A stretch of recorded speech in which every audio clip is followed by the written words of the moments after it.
Hello, everybody. Welcome to Spirit Sports. I'm your host, Evan, and welcome to my show, Detroit Sports Weekly.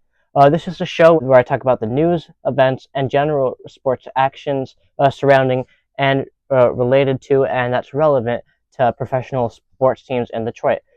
Those professional sports teams are the Detroit Tigers, the Detroit Red Wings, the Detroit Lions, the Detroit Pistons, the Michigan Panthers, and the Detroit City Football Club. Um, Most everything in the show is done entirely by me. So if I miss something relevant or include something that that you find irrelevant or wrong, please tell me in person or in the comments. And without any further ado, let's just get into it.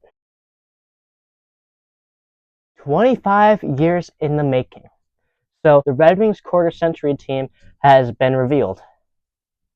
Uh, for the first team, the forwards are Pavel Datsyuk, Steve Yzerman, and Henrik Zetterberg. The defensemen are Nicholas Kronwall and Nicholas Lindstrom. And the goaltender is Chris Osgood. Now for the second team, the forwards are Sergei Fedorov, Dylan Larkin, and Henrik Zetterberg. The defensemen are Chris Chelios and Ryan Rafalski. The goaltender is Dominik Hasek. And I think that, honestly, this team is pretty accurate. I've only been alive to see Pavel Datsyuk and Dylan Larkin play. I only have memories of Dylan Larkin. I think it is a good team, and this is based on the stats since 2000. Nothing before that. Everything from 2000 to now, this is what this team is based off of. Now, moving on to the Red Wings.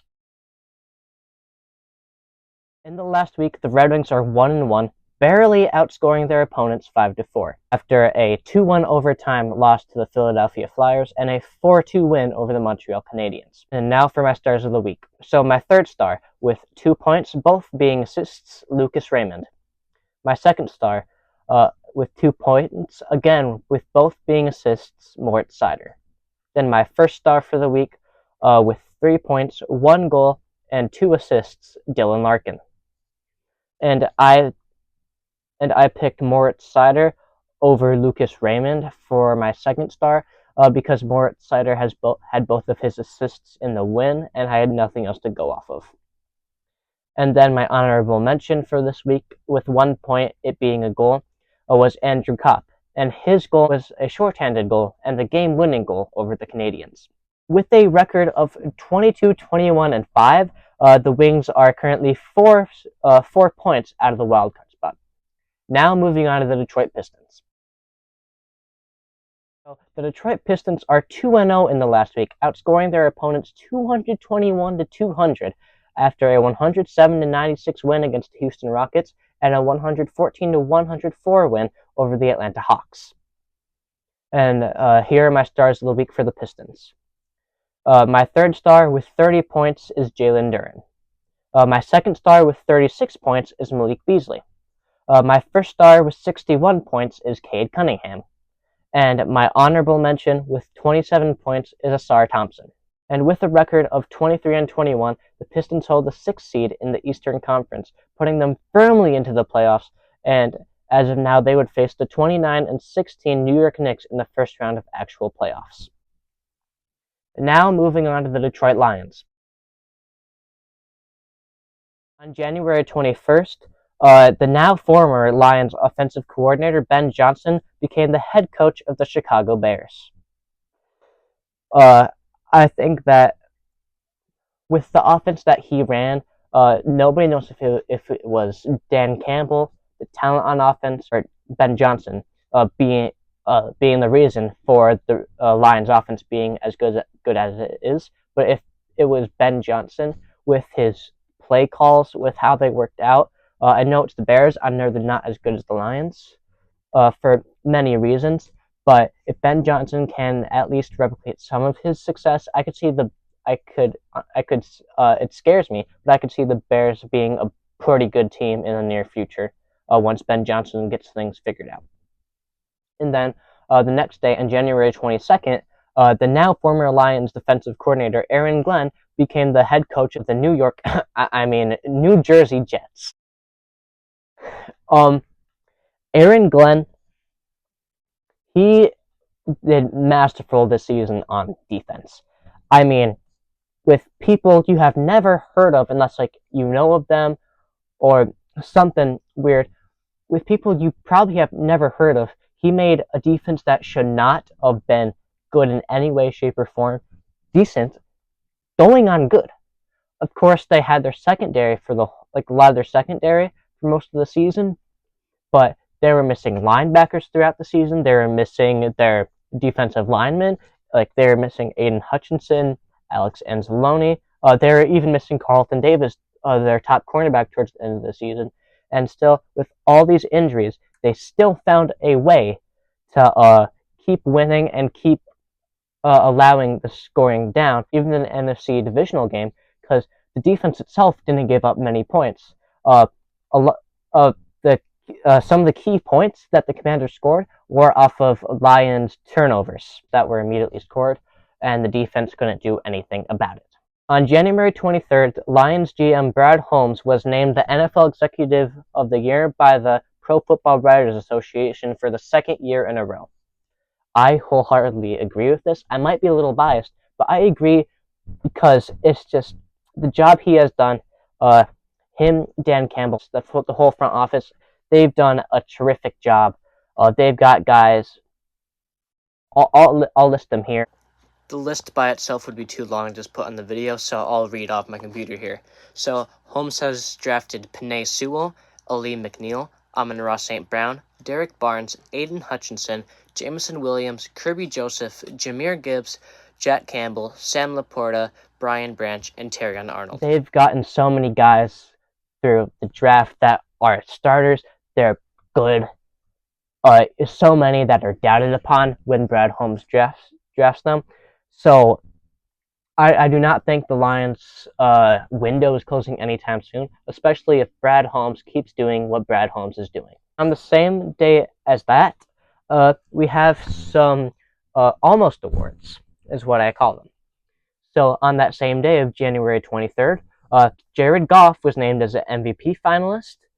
Dan Campbell was named as a Coach of the Year finalist. The former Lions coordinator duo in Aaron Glenn and Ben Johnson have both been named as a finalist for the Assistant Coach of the Year award. I don't know who's going to get it.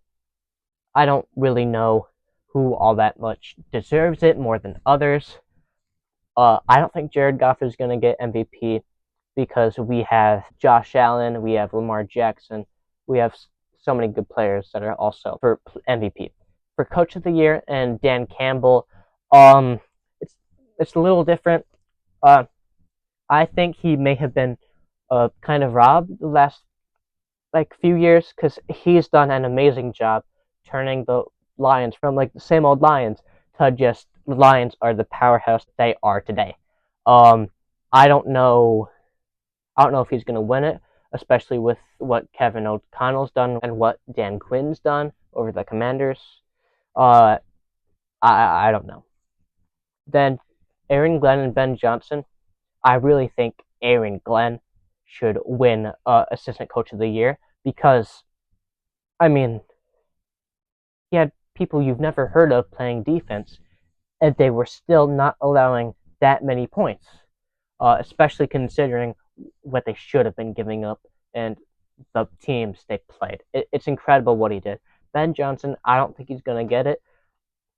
I don't really know much about the other assistant coaches. I didn't really look into it too much, but I do think I think both Aaron Glenn and Ben Johnson have a good chance of winning it, and I really hope Aaron Glenn gets it. Also, it seems as if the Lions wide receiver coach, Antoine Randall L., is going to go to Chicago to join Ben Johnson and be the Chicago Bears assistant head coach and wide receiver coach.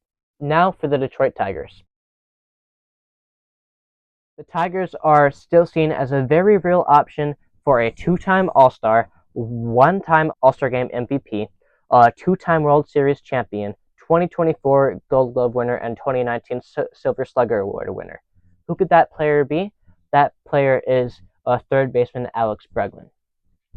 If you know anything about Alex Bregman, you know that he is an incredible player who could do amazing things, I think, on any team. He's done it for Houston for the last how many years he's played there, and I think he would be really good if the Tigers picked him up. I don't think they need him, but he would definitely be a big help if they managed to get him somehow.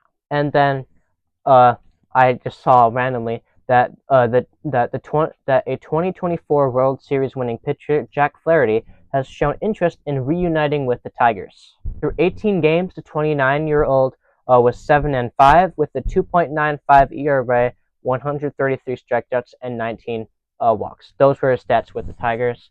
If he comes back to the Tigers and replicates that, that is really good. Because if we trade him again at the trade deadline or before, or if we keep him and he does what he did last year, he will be great for the young rotation, especially to go off of the Cy Young winning Tarek Skubal and with just the other young talent that we have. It's a good problem for the Tigers to have without injuries. What could be an amazing rotation. And then the Tigers have 5 prospects on Baseball America's top 100 list. Those prospects being right-handed pitcher Jackson Jobe, center fielder Max Clark, shortstop Kevin McGonigal, shortstop Bryce Rayner, and catcher Thayron Lorenzo. I've only heard of 3 of those guys, being Jackson Jobe, Max Clark, and Kevin McGonigal. Kevin McGonigal is, I'm being told that he is a really good player. I don't doubt it. I didn't really look at his stats. But he's supposed to be a really good help to the Tigers in the major leagues when he gets up there, because apparently he will get up there if nothing crazy happens.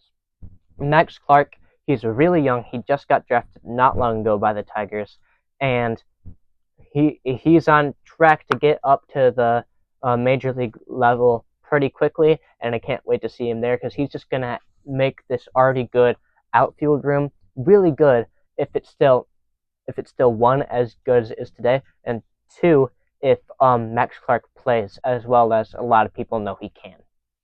Then right-handed pitcher Jackson Jobe, he throws fast. I saw him in spring training. The Tigers called him up at the end of the year. He was on the playoff roster for the Tigers. He's really good, and can't wait to see what he does next year as a starter or in relief. And that is it for today's video. Thank you guys so much for watching. This was DSW. Quickly, zoom. Detroit Sports Weekly. I'm going to call it DSW from now on. So just remember that DSW is Detroit Sports Weekly. Zoom out. This was DSW on Spirit Sports. I'm your host, Evan. Reminder, this show is on Fridays and Saturdays now, instead of Mondays and Tuesdays. And a second reminder, that is, if I miss something relevant or include something that you think is irrelevant or wrong, please notify me as fast as in the best way possible. And a little announcement for you all. I am currently working on and arranging a new video that I think you guys will like a lot. You guys will just have to wait to see what it is. Again, thank you guys so much for watching, and I will see you in the next one, whatever video that may be and whatever day that may be. All right, stay blessed, y'all.